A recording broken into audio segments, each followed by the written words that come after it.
soovitavalt oleks valvuri koht, et tööl.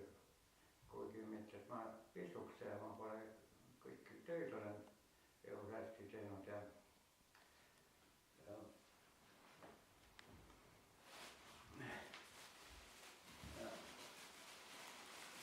lihtsalt mulle meeldib kannatama kogu midagi.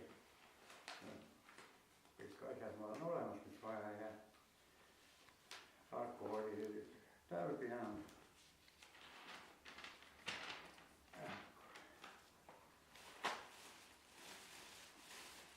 Näitan, milline töömees ma olen olnud seda igale ei ole jäänud. 30 aastat olin toonkaina juht.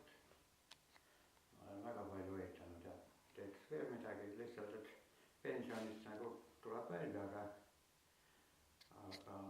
tahaks reisida. Ma olen käinud Türgis ja Kreekas ja Küprosel ja nüüd tahaks sinna minna. Mulle juba võiks tooli Itaaliasse, aga see läks pensionist järsku.